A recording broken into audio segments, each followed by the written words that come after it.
Because you don't want to realize you're a bitch and you're burnt out and you hate your job when it's too late. Okay, if you're already burnt out, it's too late. Because it's probably going to take you a couple of years to get that business off and running, so that you've saved enough of cash for 6 months, 2 years worth of expenses. You've got some money flowing in consistently, right? Because you're running it on the side. You're confident in your abilities because you've been doing it for a while. That's probably not going to happen overnight. If you read my stuff, okay, if you read my book, How to Sell, how to learn how to sell, and then how to get out and build your service-based business, that's going to get you there faster. I got a lot of free stuff on that too, but I mean, again, there's a learning curve to it, and you're already burnt out. Okay, so you're already burnt out. You don't want to be at the job. You want to quit, but you can't quit. A lot of guys quit at that point. That's a major mistake. You have to keep powering through and build a business on the side. Okay, so you want to start that business as soon as possible. So you're not starting it when you're already burnt out. Okay, I was burnt out, and I'm still going through businesses. Right, it took me like 3 or 4. I think I had five businesses altogether. This one worked. The other ones didn't. I had partner hijack our domain. I had a partner go MIA. I made bad business decisions. I went into debt on stuff. Again, man, this stuff, the knowledge that I'm giving you guys on the business side is stuff that I didn't have. Okay, so you can avoid all those dumb mistakes. But at the end of the day, it was like I should have been, the second I stopped trading, I had that money, I should have been like mission. Mission is not girls. The mission is a boss player in the game of life. How do I get that success? How do I get that big success, right?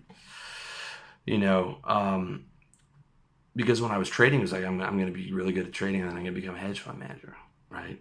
And when that dream died, I needed to pick up the next dream, like big time entrepreneur, right?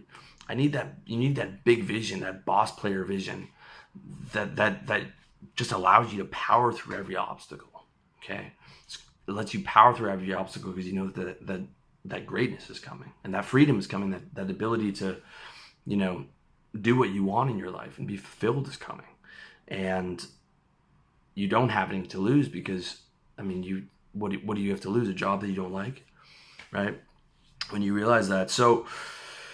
I mean, those days were rough, man. I was like, I've been running, or was running, an Ironman for half a decade. I'm a lot more comfortable now, a lot more, softer now. But in those sales days, man, I had my sales armor on every day. I had my suit on. I would, go and pitching these 60-year-old CEOs, putting water on my face before the conference, putting that headphones in, psyching myself up, and then I'd go do it at night again, with women, and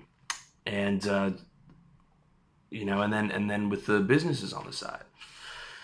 So yeah, man, it was rough. You want to have that business up and running before you get bored of that job. Okay. And the reason I tell you, if you can't start a business right now, the reason I say go into sales is because that's the only place you're going to make 70 grand, 100 grand, 150 grand, right? That's the kind of money that's going to get you free to buy your way out of never having to do shit that you don't want to do, because you can throw it into savings for, expenses, and you can throw it into the business.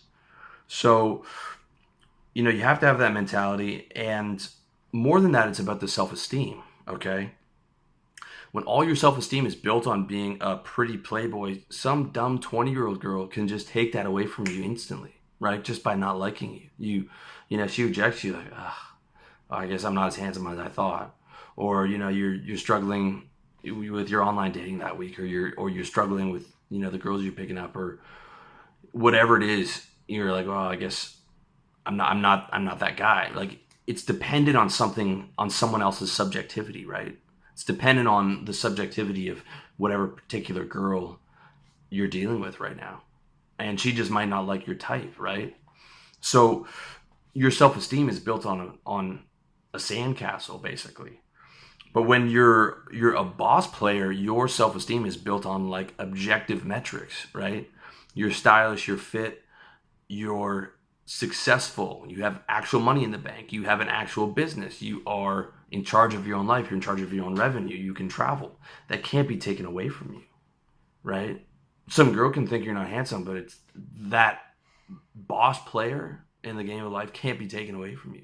Just like it couldn't be taken away from, the guys that I worked for, in the financial services company. The owners of that company probably had 20 or 30 mil. It's like, great. their young sales guys can go out on the weekend and get laid. Like, they don't care, you know. Like, in the scope of the world, those guys outrank the hell out of us. Okay, and in reality, if they want the hottest girl in the city, they can just pay the $500 or $1,000 to have her for the night.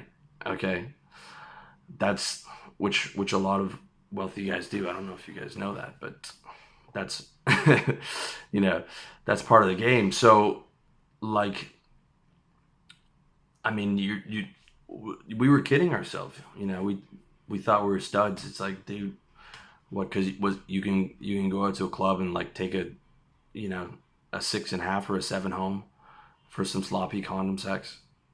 It's all wrong, man. All the wrong mentality. That objective metrics of success can't be taken from you. Okay. And, I mean, I don't mean to sound like materialistic, but it's true. You can say, this is how much money I made. This is the business.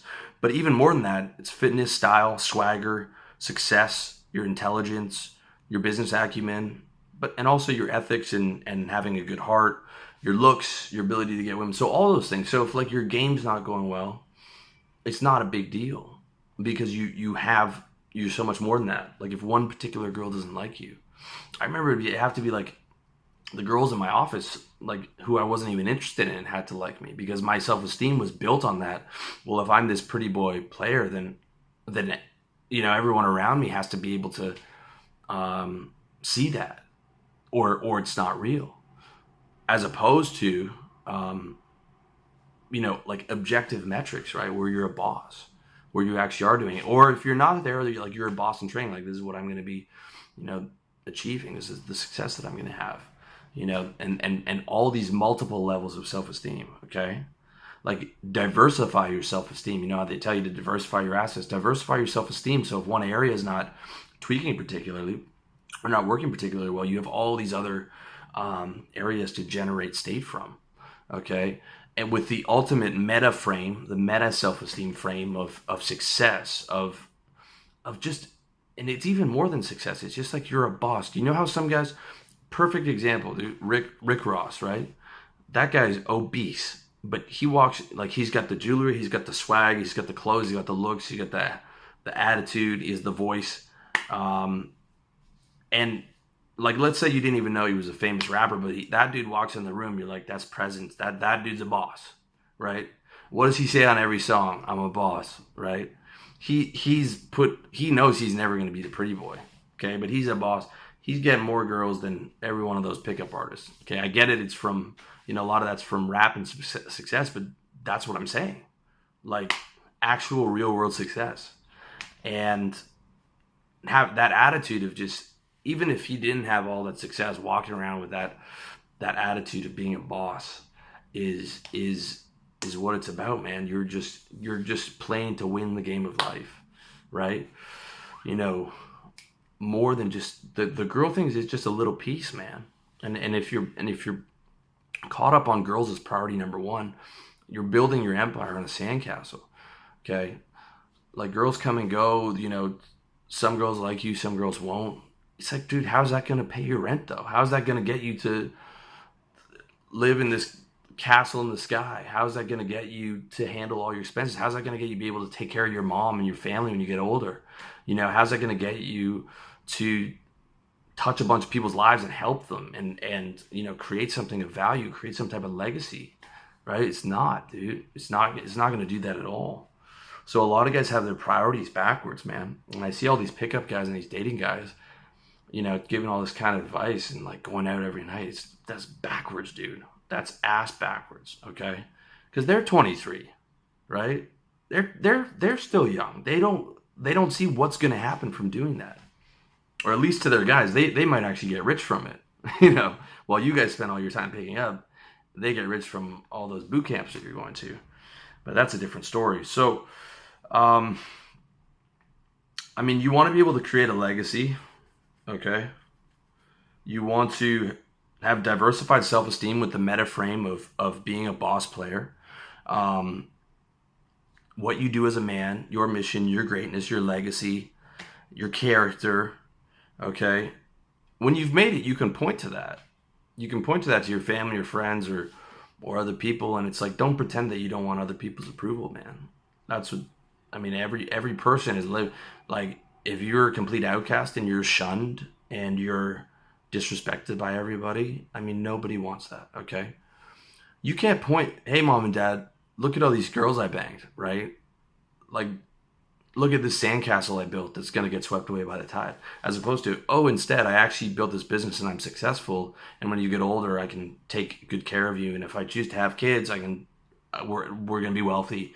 Oh, and I helped a bunch of people, a bunch of my clients, and, possibly building intergenerational wealth, leveling up, able to live anywhere, able to live in the sky castle, have all this, the clothes and everything, and rolling through and doing whatever I want to do.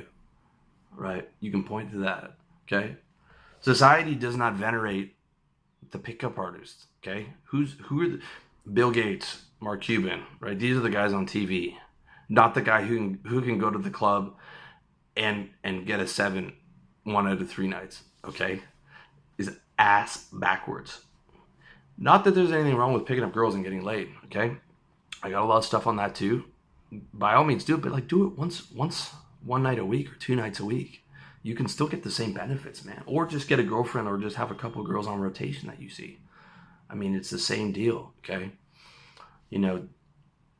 Life's too short, man. You have to do, in your prime, man, you have to be building that stuff. Same if you're my age too and you haven't built something, or you're older, dude, it's at any given time, right? It's never too late to start building. Because what else are you gonna do? Not build, not aim to live your ideal lifestyle?